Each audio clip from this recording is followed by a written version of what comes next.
Hello, everybody. Welcome to today's crime seminar. Today we have one speaker, one talk. Our speaker is Stratis Gavves. He will be giving a talk on mechanistic neural networks for science and engineering. Dr. Gavves is an associate professor at the University of Amsterdam, a lecturer in deep learning for the Masters in AI, and Ellis Scholar. He is also co-founder of AI and Leads.ai. His research centers on understanding time, dynamics, and causality, key components for robotics and AGI. Notably, he pioneered dynamical video representation in 2014 and introduced influential Siamese algorithms in visual object tracking in 2016. After earning his PhD in fine-grained recognition at the University of Amsterdam, he now leads work in causal representation learning, supported by major grants like the ERC Career Starting Grant and NWO-VD. He collaborates with industry leaders such as Toyota, Qualcomm, and Elekta, and supervised over 10 doctoral students in deep learning, dynamics, and computer vision.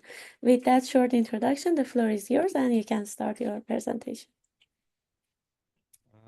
Thank you very much for having me and for the honor.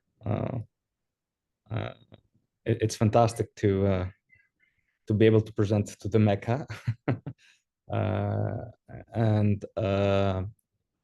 Today I would like to talk about our recent work on mechanistic neural networks, and I think that has very interesting dimensions also to robotics, perception, foundation models, and everything, but primarily it is, I think, intended for science and engineering. This is an area where it's not my primary area of expertise, but I am fascinated by it, and I'm more than happy to discuss about it. So, like, to me, why I love this area is because of its elegance. I believe first principles is basically what makes science like move forward. The interpretability, the simplicity, and if anything, this is perhaps best encapsulated by showing this equation.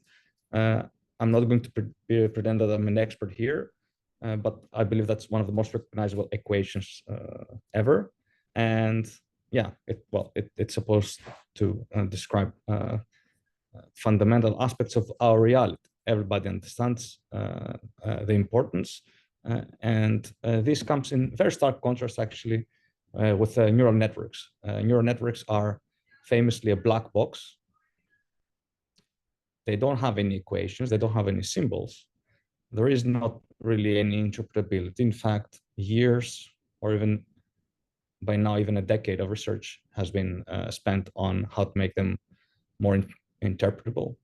If anything, we cannot really say that we gain insights from neural networks. Perhaps at best, we can say we can get insights from results of neural networks.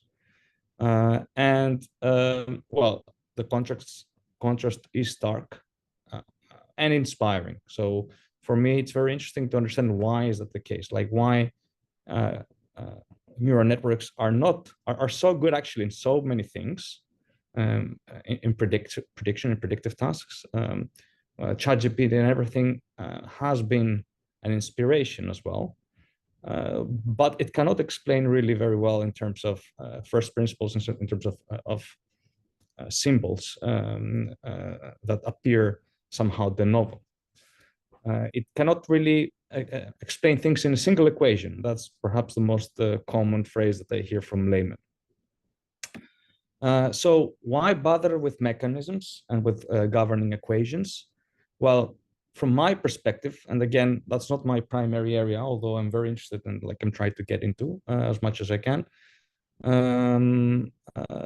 So without mechanisms, we don't understand the first principles of our settings, of our data settings, and our data, therefore. So from a generative perspective, there is a generating journey mechanism that is governed by some first principles.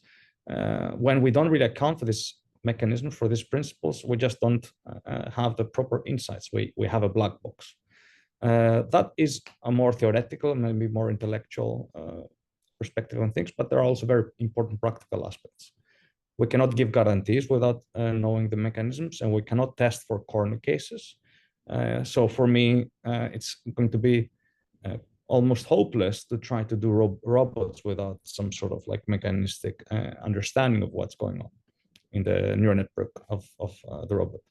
We cannot extrapolate in time and space, and coming from AI, for me, I believe AI is truly meaningful only when I will be able to actually extrapolate with my, so what you discussed before about out of distribution, for me, that is like, that's the holy grail. So without mechanisms, my belief is that we cannot extrapolate in time and space. We cannot do really out of distribution. We can try a bit, we can fix some stuff and improve some stuff, but we cannot genuinely extrapolate. And here, a parenthesis, I'm very curious to hear your opinion whether even humans can extrapolate that well. I think for sure we can do it better than random, and definitely better than most other organisms, but I'm not sure if we're that great or as great as we think. Without mechanisms, we cannot manipulate the system in a structured manner. So that's very important for engineering. And we cannot interpret, we cannot understand. So basically, from my perspective, without mechanisms, we simply can't reliably act. We can only observe. And then what is good AI, what is AI good for if you cannot act with it? Machine learning for differential equations and for dynamical systems is, of course, you know best, is like a very hot field with several like foundation works, like several groundbreaking and pivoting group works, among others from your group, including physics-informed neural networks, symbolic regression with Cindy, and neural ODEs, which are following a paradigm of a networking solver. So how you can have a neural network inside the solver and use that like to model also perception. So there is a lot of interest, I think, in this. And in my opinion, there are also some very interesting open problems, at least from my slightly outsider's perspective. So I have been thinking a lot on basically mechanisms and connectionism in neural networks. And I think that's a turbulent relation. And for me, that's also a paradox. It's a paradox that mechanisms and neural networks are not great friends, at least as far as I know. Yeah, I mean, for instance, also I think symbolic regression, at least in the original version, you couldn't really go very deep. So this is a paradox because mechanisms in the end are also functions, and neural networks are also built on top of functions of nonlinear activations. So why is it that it is hard to marry the two? Why can't my neural network have, I don't know, like EMC squared, or why can it just learn it organically? I'm not going to discuss on these whys today. I think for that you can have a lecture just for that. But my 2 cents here is that well, mechanisms and neural networks are fundamentally opposing paradigms in the sense that mechanisms expect perfect state variables like E, like M, like C, whereas neural networks are notoriously entangled. You simply cannot have this kind of state variables in the latent space of neural networks.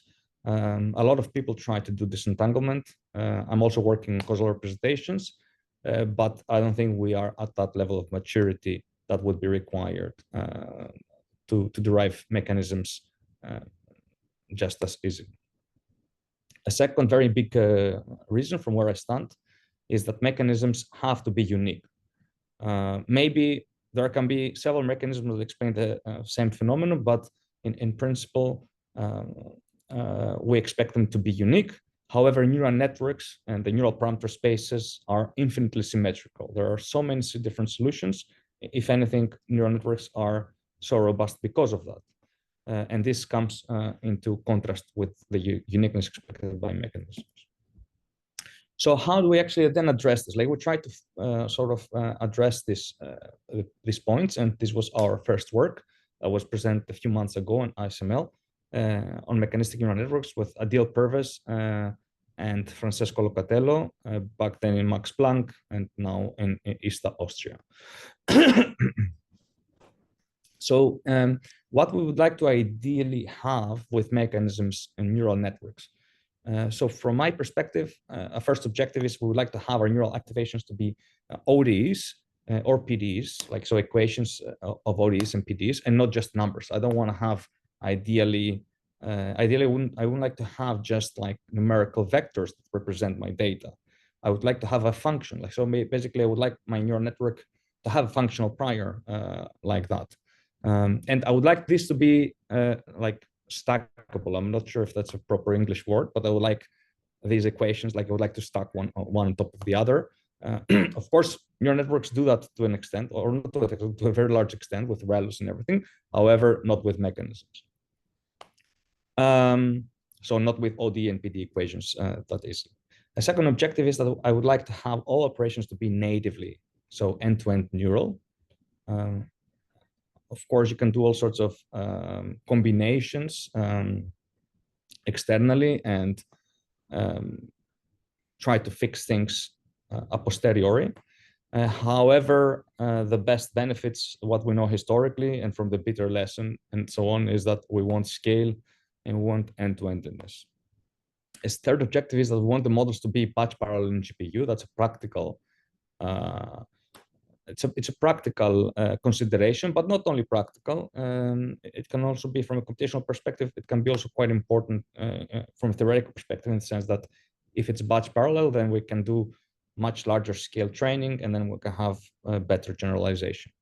A fourth objective is we want the model to work for any type of dynamics. So not just like linear dynamical systems or generalized linear dynamics, so basically linear combinations of nonlinear terms. We would like to have any type of nonlinear cases considered. And the fifth objective is we want the model to work with sparse, like time series, or dense, like images data. And this is what we try to address here. So mechanistic neural networks have a bit of the opposite paradigm from like neural ODEs. So instead of a neural network that goes inside the solver, we have a solver in network paradigm. In this picture, we visualize at a high level graphically what it looks like. So we've got a mechanistic block. So the mechanistic block is basically like, you could say, a neural network layer. This one comprises a mechanistic encoder, which can be like a ResNet, an MLP, and whatnot, that returns as an output. I guess you can see my mouse, right? So here we've got the mechanistic encoder. This returns as an output some coefficients, and these are the coefficients of the functions that we want to represent. And we're going to represent as ODEs. In this case, so in this first paper, we focused on ODEs. And these ODEs are basically solved by neural. It's a solver, an ODE solver that we're proposing in our work that solves this function, and it converts a function basically into numerical values, because at the end of the day, neural network expects numbers, so we have to translate to transform our ODE functions to such numbers and move on with our forward propagation. Now, importantly, these mechanistic blocks are stackable. We didn't really show this in that paper, but it is actually possible to stack them in a deep manner, like a regular ResNet or transformer network. Of course, you have all the regular considerations of GPU and so forth, but there's nothing stopping us from doing so. Now, once you've got this mechanistic block, you can use it for all sorts of downstream tasks that relate to time series and especially temporal dynamical data, for instance, predicting, forecasting, or discovering. In the first part of the talk, I will discuss about the original work, which was more general. And in the second part, I will focus on PDEs and discovery in specific. So this schematic is designed to specifically address these 5 objectives. The output is a function, so it's UT, so it's a mechanistic like relation of the input. It is native end-to-end neural, so completely neural. It can run on GPU in a batch parallel manner. It can model any type of dynamics. Well, any is a big word, like let me be a bit more precise. It can model dynamics of the form like in the objective for box here. So f of alpha comma x equals to 0. Well, the input is just like x, so we don't really have any particular constraints regarding what kind of input. We can use it with sparse data, with time series data, with dense data, with image data. In fact, we also used it with normal, like natural images. It also worked there, but it's hard to convince reviewers why they would like to have an ODE of a horse. So we leave this out for now. How is the data flow of mechanistic neural networks? Well, we first have to describe a general, we have to describe somehow a general form of the ODE or the PDE equations for our neural network. So what is f of a of alpha comma x looks like really? So it has to comprise some terms, something like some basis function, something like that. So we have to do that first. We have to feed the data and infer what the right equation is. So in the during the forward propagation, and we have to check with the ground truth data. So like the data, we have the measurements that we have that we want to discover, for instance, the equation of, and then back propagate to compute the gradients and update our parameters. Unfortunately, for this data flow, we have no ground truth for the ODE or PDE coefficients. So like this vector alpha that has the C, phi, B, omega, and S parameters, we don't really have ground truth to compare with. So the loss has to be computed at the at a lower level. We also don't have the initial or boundary conditions, or at least that's our assumption. Like that's a more general assumption that we can make. We have to find another way of being able to compute them, and our way is that by putting a solver inside the mechanistic block that solves the ODE that we would be able to infer in the first place. Then we can both have coefficients and initial boundary conditions that would match observations. Sergey, I have a question. So can I yes. ask you? So yeah, F here is a differential operator. I'm going to go into this exactly in the next slide, I think. But yes, in general, yes. It's an OD. It's an OD or PD. I know. So it's a differential operator. It could be arbitrary, right? In order. Yes, it's very arbitrary. I can have 6 order, for example. As far as I know, yes. Like, and I'm gonna get into that in my last slide. And of course, I would like your guidance and your inspiration, I mean? because it's not like an evolution of BUDT equals something. That's what I mean. You don't assume that. No. Don't assume the evolution like BUDT equals F and then you try to find the right hand side. We don't do any. No, okay. As far as I know, we don't really do any kind of such assumption or decomposition. But I will have to ask Adil in case that he didn't mention something to me. Okay. But I don't think so. No. So another thing is that this reveals like the case of having a dual solving problem at inference, because we have to both infer the ODE and its solution simultaneously. I'm not going to mention all the time PD, of course, especially in the first paper we focused on the ODE, but it's more or less the same. We have to infer both the ODE and then solve it at the same time. So that's actually like a dual problem. And another practical problem is that ODEs are temporal, obviously. which means that if we were to follow the standard paradigm, we would have to have autoregressive models. So we'd have to like have the traditional solvers that go like sequentially. That would be very slow for our learning. So this means that we cannot really scale. So we have to somehow fix these red points.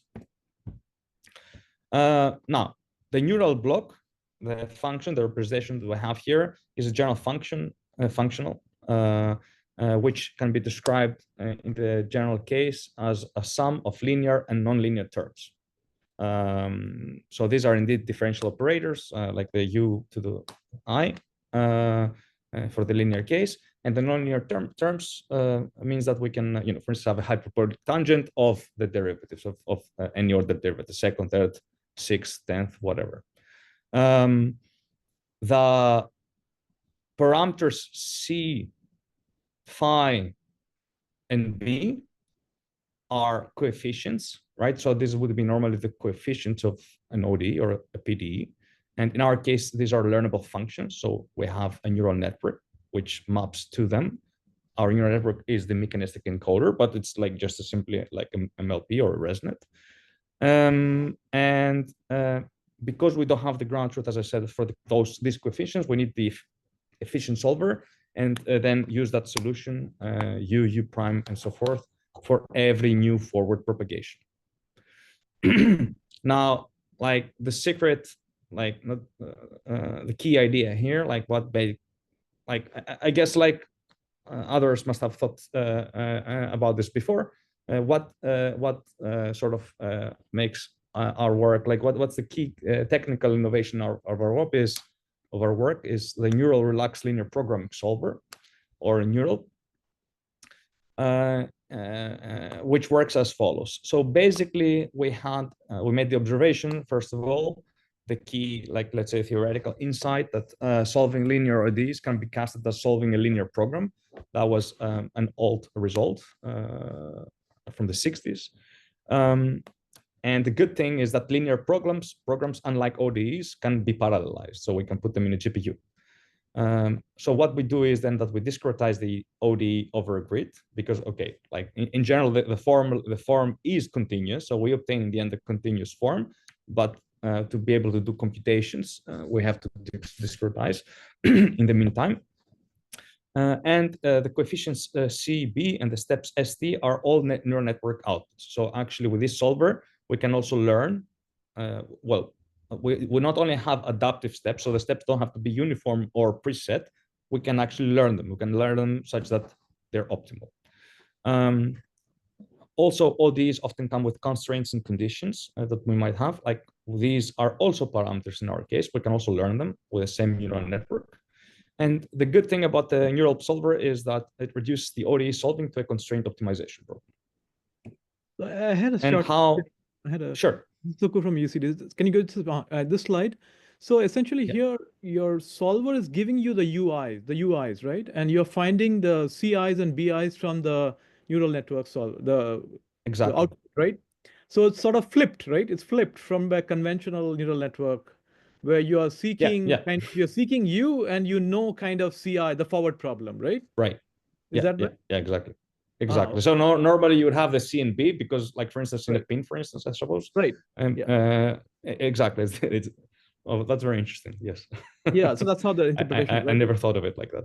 Yeah, because then you can think of, okay, now you have suppose I give you the solution at a bunch of points, right? You have got the UIs and derivatives and everything else, but now you want to find out what CIs would fit it, including the boundary conditions. Probably you have to have something else for that, right? Or that's part of the.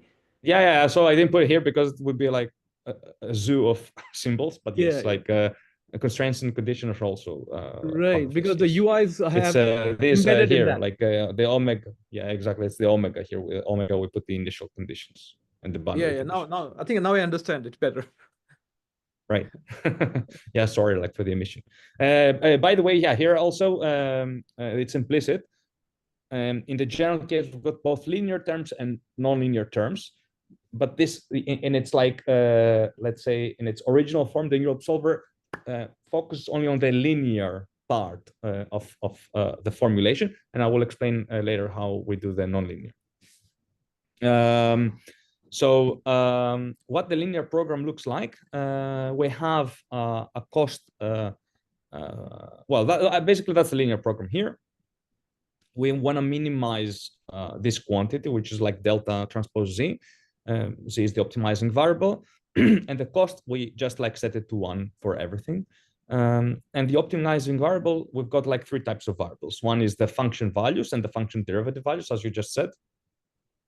And we've got one such variable per time step and per order order of derivative.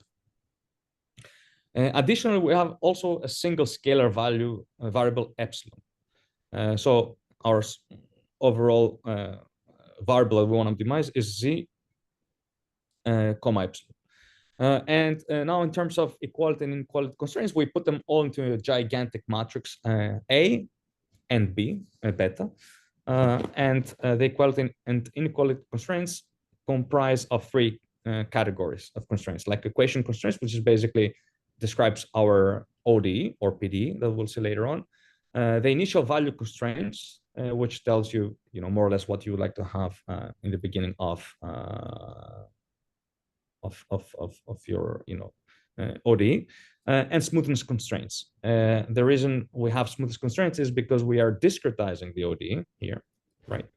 So we don't really have a continuous anymore. So it's not a function. So here is a the coefficients are ci of t and x. So this is a continuous function, whereas these are discrete coefficients. And because they are discrete, we can, we have to make sure that they are smooth over time and space. And we can do that by adding smoothness constraints in our optimization of the linear program and making sure that the errors, the smoothness errors are smaller than epsilon, which is part of our optimizing variable. Importantly, we've got forward time evolution and backward time evolution, so we have to compute smoothness constraints across both arrows of time. Now, a problem with the linear programs, however, is that they are not really differentiable. Generally, actually, they're simply not neural network friendly for a few reasons. One is that solutions are not differentiable with respect to the parameters.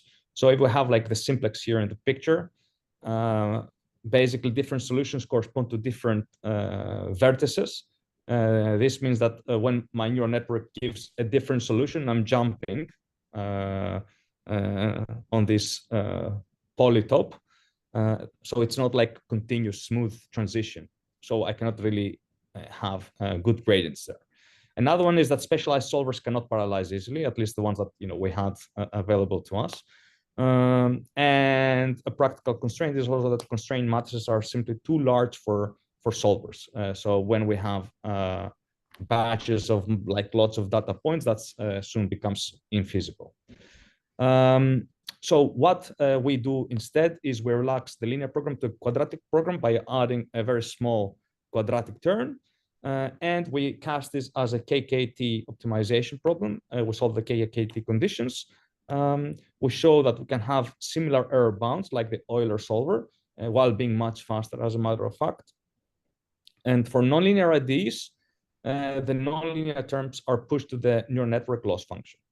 I'm not going to spend too much time on that, but for nonlinear ODEs, the trick is simply that next to the solver, the normal solver, we add the nonlinear terms as extra variables in our linear optimizations. So we augment basically the linear program with nonlinear terms, and then we learn them by adding them as normal, as one more loss term in our optimization. So what are the advantages of a neural solver is that it's differentiable with respect to coefficients and initial conditions and steps. It's batch and stepwise parallel. So we solve it simultaneously, and it's sparse for large grids. It's also similar to finite difference solvers, but with additional constraints for smoothness. And importantly, it allows us to move towards a universal model, for a lot of different modeling tasks that relate to equations and well, differential equations. So for instance, we can do simultaneously, like not simultaneously, but like with the same basically architecture, the same philosophy. We can do linear discovery, nonlinear discovery. We can compute physical parameters of a system. We can do forecasting. We can have interpretability, and so forth. But again, like this comes from a slightly outsider's perspective, because of course I'm trying to read in the literature, but yeah, I'm not like natively from here.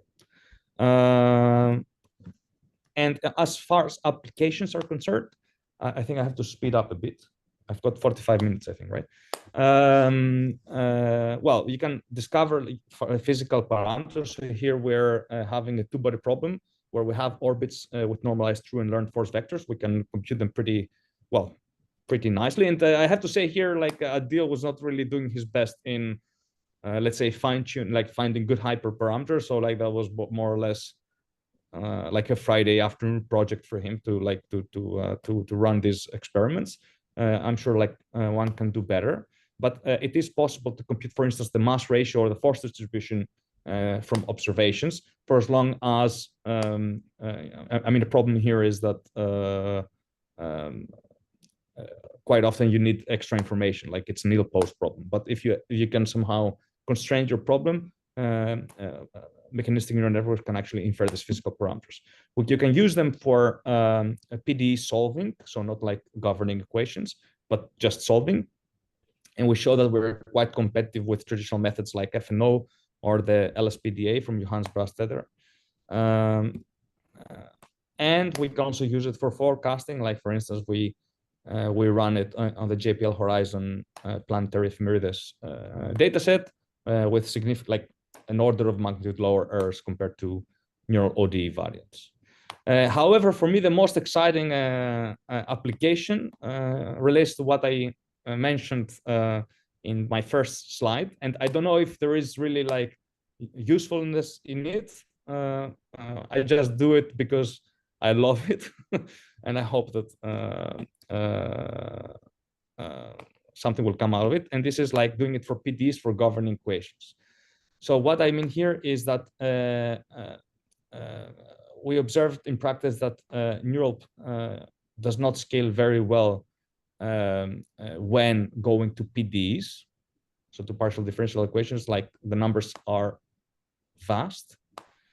The reason is that you know, with, for instance, 32 by 32 grid, we have about 5,000 variables and 9,000 constraints. That's okay, 400 megabytes of memory. If we had a problem setting of 32 by 32 by 32, we already have, so like, let's say the time axis here, plus the 2xy spatial axis, we have already 200,000 variables and almost 500,000 constraints. This is already about 800 gigabytes of memory required. This is infeasible. Like if you go to a slightly bigger one case, like 128 by 128 by 128, that will be already in the order of, I think, 15,000 gigabytes. Like anyways, like something immense. However, most matrices, like matrices, are extremely sparse. So they're basically like for the 32 by 32 case, 99.9% of their values are 0. And for like the second case, they're actually even more, so 9.99999. So what we do here is we propose a multi-grid preconditioner with a sparse iterative solver to address exactly the case of very large, like linear programs that are particularly important for PDEs, and with a focus on discovery. We want to discover the governing equations. Like that's the primary, like my primary passion about mechanistic neural networks. How is like the high level idea of the iterative sparse multi-grid solver? Like, so this is actually not published work. This is just in submission in ICML. So here we have a multi-grid V cycle which solves linear systems in a fine to coarse grain manner. So given current solution x0, we have our error, our, like, let's say ideal error, which is x star minus x0, and we've got a residual form, and then we iterate over that.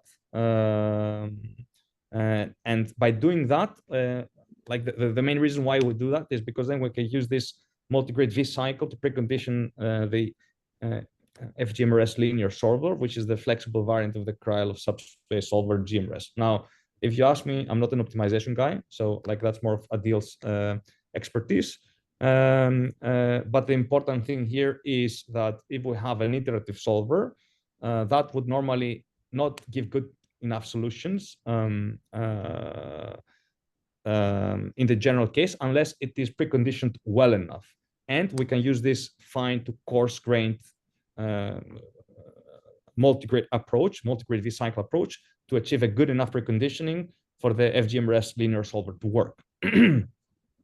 And the good thing here is that the final solver is entirely sparse and batch parallel on GPU, so it scales pretty well with dimensions. It's not perfect, so we cannot do it like really, really high dimensions yet, but we're working on that. However, it makes things doable. We can actually start having a stab at it now. And how does now our mechanistic discovery model work? Similar to before, we design a general ODE or PDE expression, and this can be like, for instance, like this second order, like linear combination of first, like of U and second order derivatives, or like a non-linear combination, like for instance with hyperbolic tangent, encompassing all the terms. I forgot the parenthesis here. And again, in each forward pass, the neural network updates the ODE and the PDE that he has discovered. So it discovers a new type of ODE and solves it simultaneously with now our multi-grid V-cycle preconditioning. And in the end, we compute a loss for backpropagating. So what we have here is like 3 loss terms. One loss term is computes the difference between the measurements, so U data, like the true measurements, and the solution that we obtain through our forward propagation. A second loss term, which is an auto-encoding loss that I will explain in a bit. And a third term, which is like standard sparsity loss to encourage sparsity in our discovered equations. So how do we go about the first step of designing a general ODE/PDE expression? We found out, well, that was not the case. I mean, that was not the let's say the most intuitive thing in the first place. But what we found out is that it's quite important to first transform input data via autoencoding rather than just putting the data directly in our solver. So our solver doesn't see X, doesn't see the true data, it sees the reconstruction of X. So X tilde. And there are 2 main reasons why we do that. One is that this makes the solving of the ODE or the PDE more robust to noise. A second point is that it makes learning smoother. So the gradients are better because we have the MLP parameters help basically generate better, more stable gradients than stopping directly after X. And after we transform the input via data encoding, we've got here our tree expression, and we learn the target expression. So we learn the coefficients xi0, xi1, and whatnot. So this tree we have to manually, as I will explain later, like we have to manually design. Although in the general case, so this is for the mechanistic PD networks, that's our submission. In the general case, you can have like any free form of OD or PD expression without really, like, with just some basis functions. But then you get, again, some probably some uninterpretable equation, like it's just increasing orders of derivatives. Whereas here, when you got the tree, you got like a specific type of like family of functions that you're looking for. So this works also pretty well for complex expressions. So for instance, here with a hyperbolic tangent, we have a more complicated tree, but in the end, it works just as fine. This is important to note because as far as I can tell, like at least the original version of Cindy could only do generalized linear, but it couldn't really do like nonlinear terms in general. Although I think there have been like improved versions after that. as well. So what some properties of mechanistic discovery is that it allows arbitrary differentiable expressions. The derivatives are computed in the solver, so not in the data. So it's like smoother. It has like slower iterative optimization. So because of our solver, of course, it's faster and better than what we had before, but still could be better, could be faster. And the expression tree structure is fixed. And because I'm an AI guy, I like things automatic. Ideally, I would like to have this more dynamic. However, when you actually know what kind of equations you would like to see, I think it's fine, at least for now. For our experiments, for our validation, we focused again, like as I said, on discovery in this paper. So not like forecasting, not on time series and so on, just like discovery. So discovering the governing equations. And we could do that even when the PD is not simply a linear combination of fixed spaces. We also tried to discover in the presence of noise to see how well we cope with that. And we compared our experiments with Wixindy and PD find. The PDEs that we try in general is diffusion, viscous burgers and viscid burgers, porous medium, which is like nonlinear, fully nonlinear, Ginzburg-Landau reaction diffusion, and Navier-Stokes. These are 1D and 2D plus time. So, right, like that's what I said now. So 1D plus time is the diffusion viscous burgers and viscid burgers in our experiments, and 2D plus time is the Ginzburg-Landau reaction diffusion. It's mostly used for biological patterns and incompressible Navier-Stokes with small viscosity term. And the way we validate how good our discovered equations are is with a true positive ratio. So basically, how many of the correct terms did we display? How many of the terms that we discovered were correct, are present in the actual governing equation? And the second metric is the max relative error of the true coefficients. So what is the most wrong of our coefficients that we discover in our PDE? As a first unit test, like for our solver, we have the Laplace linear PDE. Tested on 32 by 32, 64 by 64, and 128 resolution using the multi-grid solver and sinusoidal boundary conditions. And we compare with finite difference methods from PyPDE. The errors we get are quite small, so 10 to the minus 1 to 10 to the minus 2, depending on the resolution. We also had another test. We generated data as a mixture of sinusoidals, and then we just took a general PDE form. So without any we just had the most general PDE that we can have from the original paper. So not focusing really on discovery, just to see whether the solver works. And well, it works well enough, I think, like decently.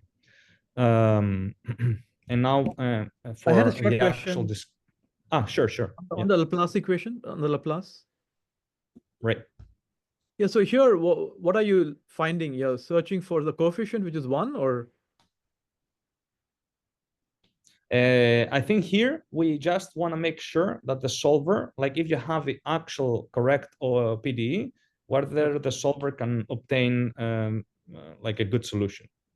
So basically, our solver is a neural network based solver, right? So it's not like exactly. So we have to first make sure for ourselves that it does something that it returns good results in the end. Yeah, but in this case, you are taking the solution from a different solver, right? U is computed. Yeah, exactly. That's what I meant, right? Yes. Yeah, exactly. We compare against the reference finite differs, yes. Oh, so you're just checking that, okay, you're getting it back, sort of. Exactly. So it's a unit test, nothing. I'm just like saying that just to show step by step that the method does as expected. So now in this, I was just curious, even for this and other problems. Suppose in this equation, I don't tell you that it's the Laplace equation, right? I tell you it's a Laplace equation plus, alpha times U is 0. So a reaction term, right? For example. Then can you figure out that, can you find that alpha should be 0? Yeah. Yeah. Okay. Oh, that's what we do. Like we'll show next. Yes. Okay. If I understand correctly, your question. Right. So for the PD discovery here, we tried the Ginsburg-Landau reaction diffusion. For mechanistic encoders, we use the 10-layer ResNets. And for our tree of equations that I had before, we had up to third-degree polynomials and second-order derivatives, together with Dirichlet boundary conditions that we were learning, and L1s for sparsity using the Adam optimizer. And I will show visualizations of the obtained solutions. But on the right here, we see the results, the true positive ratio and the maximum coefficient error. And we see that the mechanistic networks have, well, actually, we tried two cases for this reaction diffusion experiment, one easy and one hard. The easy case is just a single spiral, and the hard one has many more that interact with one another. And in the hard case, we know that the baseline simply cannot even do it properly. So in the easy case, both the mechanistic neural networks and Wix-Indy perform decently, on par. PD find has trouble finding the correct terms. However, for the most, for the harder case, mechanistic network basically gets the perfect equation up to 40% noise. And after that degrades, so up to 80% noise, where it gets up to 65% correct coefficient terms. Whereas Wix-Indy PD find have trouble from the beginning. So we see that with harder and harder problems, actually mechanistic networks don't really have they scale well. In terms of coefficient errors, we see something similar. So the mechanistic networks have small errors that increase with linearly with the percentage of noise. Also for the hard case. And for the hard case, note here that y-axis goes from 0 to 10, whereas for the easy case, it goes from 0 to 1.5. So basically for the hard case, mechanistic networks have the same scale of error, 0 to 1, 2, or 2. So let's say the mechanistic networks don't really have a problem with complexity or with noise, at least for this experiment. And this is a visualization of what we obtain. So here's on the left, we see the ground truth. That's the final solution, by the way. Here we don't show the evolution of learning. We just visualize the solution of the discovered ODE. On the left is the ground truth. On the right is the prediction. And yeah, I didn't have time to add the actual equation. I have it for the 1D case. But okay, I think the visualization is pretty close, at least to the naked eye. For the incompressible Navier-Stokes, we have similar observations. Here we have a given pressure gradient and small viscosity term. Here we have degree 1 polynomials only. The video didn't work in my MacBook, so I just add a screenshot of the data, how the data looks like. But below I put the true positive ratio again and the maximum coefficient error, and we compare with Wix-Indy, where we have a clear advantage over. I guess I'm running really a lot of time, so I'm just going to move fast through these experiments. These are now nonlinear PD discovery between Cindy and mechanistic PD. We observed that the fields that discovered vector fields in our case are nearly identical. They are slightly shifted because we did that for visualization purposes, otherwise they're overlapping exactly. And we see that Cindy has trouble with out of distribution. So for a range of X1 and X2, which is outside the training, things are becoming harder here on the right side part of the figure. Whereas on the left side, the scale is the direction is good, but the scale, of course, is a bit bad, but the direction is good. This is in 1D Lorentz, where we discover nearly identically the equation, but this is a simple case. And this is a more like harder nonlinear case where we've got like complex, even complex exponents like 0.8 or 0.8811, and we discovered nearly identically for dedicating the Euler ODs. Right.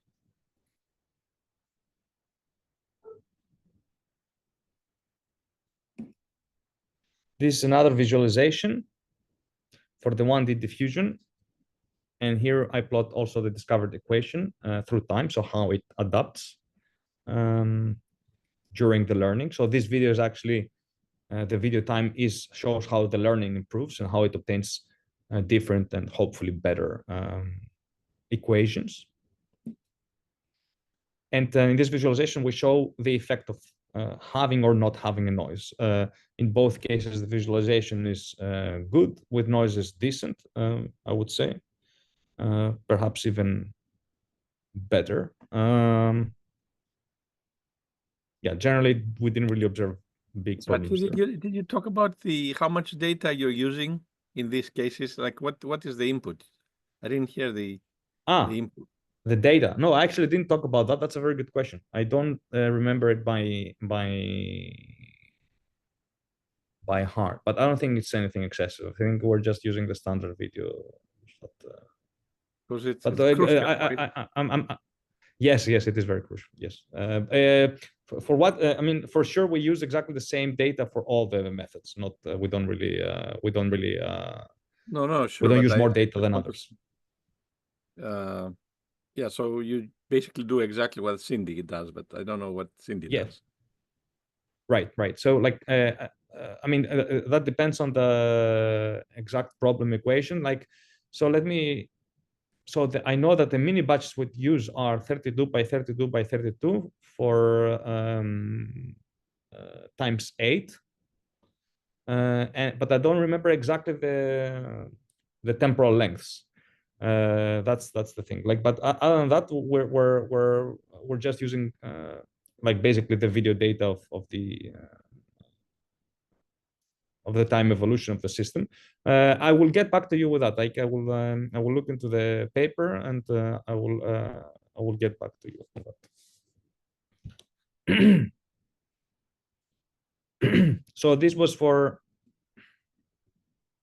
yes.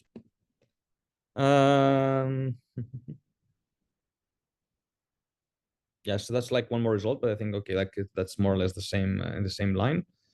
And this is yeah, for like we tested also for like discovery beyond the generalized linear case, where you got like the nabla of u to the power of m, and we have to recover in this case the physical parameter m for the the porous medium equation, given the measurements. In experiments, we set the m star to be 2.675, and we obtain it pretty close, so 2.64 plus minus 0.03. So very quickly to wrap up, some limitations for sure, scalability can be improved. My second limitation, because I am an outsider in a way. I mean, I love to go deeper into that, but like what I realized that everyone can discover an equation. I mean, and your network also is an equation. So in the end, who cares? Like, so in the end, like I start thinking like it's not just about discovering equation. You have to discover, like, you have to know the problem. What problem is important? Whose equation you care about? So like, yeah, which problems require discovering equation? I'm not sure. I mean, beyond benchmarking and comparing to with papers, like what would have impact? But for me, that's a very interesting question here. Also, what we have done so far is currently in observation space. Hidden spaces, latent spaces is not something that we have done much, although we have tried with natural images. Like for me, it would be quite fascinating whether intelligence, like AI, like as a way we can learn latent representations that are mechanistic, that they are governed by equations. I think that can be a game changer if done correctly. Supporting to perception, intuitive physics, and robot learning. That's something that I'm definitely working on my like day job. And foundation models. How can you actually scale this up to a foundation level? In summary, discovering and governing equations and mechanisms, at least from my perspective, is the true essence of science. I would like to get a better handle of that with neural networks. And being able to infer governing equations should pave the way to not only more end-to-end and data-driven science and engineering, but also fundamental understanding of data and measurements. Like, so my vision would be, what if we could just like, if we could scale mechanistic networks and we would throw it like to a lot of data, what would they come up with? Like, especially if we could pair it with representation learning. And well, connectionism is, or maybe was, fundamentally incompatible with mechanisms. However, I think the world is thirsty for some different paradigm that is more interpretable, safer, and so on. And I hope that mechanistic neural networks can be a new paradigm that supports mechanisms natively. Yeah, this is it. Thank you very much for your time. Yeah, and your questions. Thank you so much. Yeah, thank you so much. Now we open the floor for questions. Do we have any questions for the speaker? Yes. Okay, I'll go forward. I'm again Suku from UC Davis. I was looking back, at what you had shown before. So suppose you have a ODE, right? U dot. Do you have to provide the form of the right-hand side? Like the tan example you showed, right? Or the other one. In the first paper, right. So normally, actually, we don't. So in the original paper, the mechanistic neural networks paper, you can just describe a general family of like a general functional. It will work just fine. However, what we observed when you do that, even if it's sparse, you get like this. Well, it's like a Taylor series, right? You got like a lot of different terms.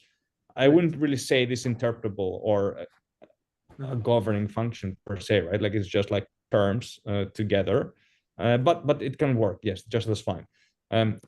So we got inspired by Cindy, and in the second work we focused more on if I give you a specific tree, like a specific like template for what kind of functions do you expect, such that also particular terms might correspond to specific, let's say, physical quantities.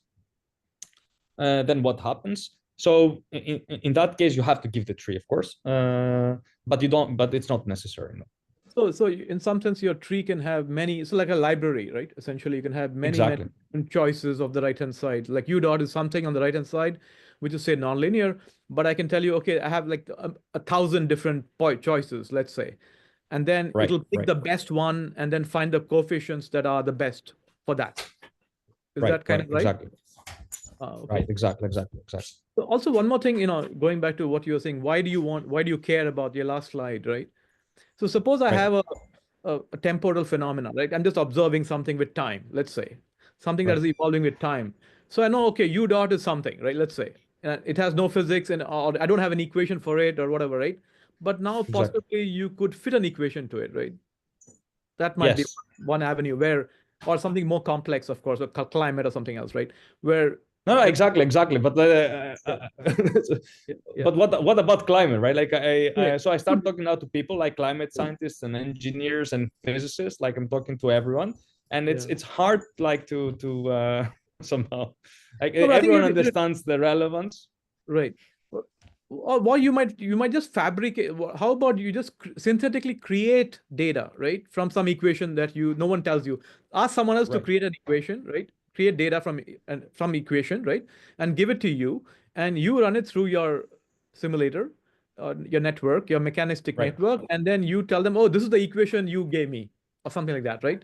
To be more like a this we can do for sure. Yeah, so that's what I mean. So something like that. The other interesting thing I was thinking of is that can you also discover functionals? Because this goes back to a talk last week. Can you suppose I tell you instead of the PDE you want to solve, right? Suppose I tell you, oh, it's the minimization, because all the PDEs have a correspondence with a functional, right, which is minimized. Right. Now, in many cases minimized, but otherwise it's just stationary. So if I just tell you the functional, it is of this form or whatever. So in some sense, you can have a library of functionals, right? Probably of a certain type, of course. Exactly. But then can you then discover that functional in some sense, right? Is a question that is interesting. That I mentioned before, like that the tree is fixed, and ideally we would like to have like a dynamic. Maybe what you say like makes me think whether whether you can actually discover the function. So basically, whether you can have like a learning structure of functionals. Right. Well, that's interesting. Because if you have a Lagrangian, you have a Lagrangian which should be, but you don't know, okay, what should be the Lagrangian for this problem, right? Let's say something which is like not in the books, right? For example, right? Then you might want to say, okay, can I discover that, right? So the question might be. So that's a totally different because you need to represent integrals. Yes, of course. Right. Yeah. It could be multi-dimensional integral. So you have to do an integral of that, of course. But then but the point is that here he uses the solution from some other means, right? He's got a solver to give you the solution. So then so the only unknowns are really in the integral are the coefficients, if I understood him correctly.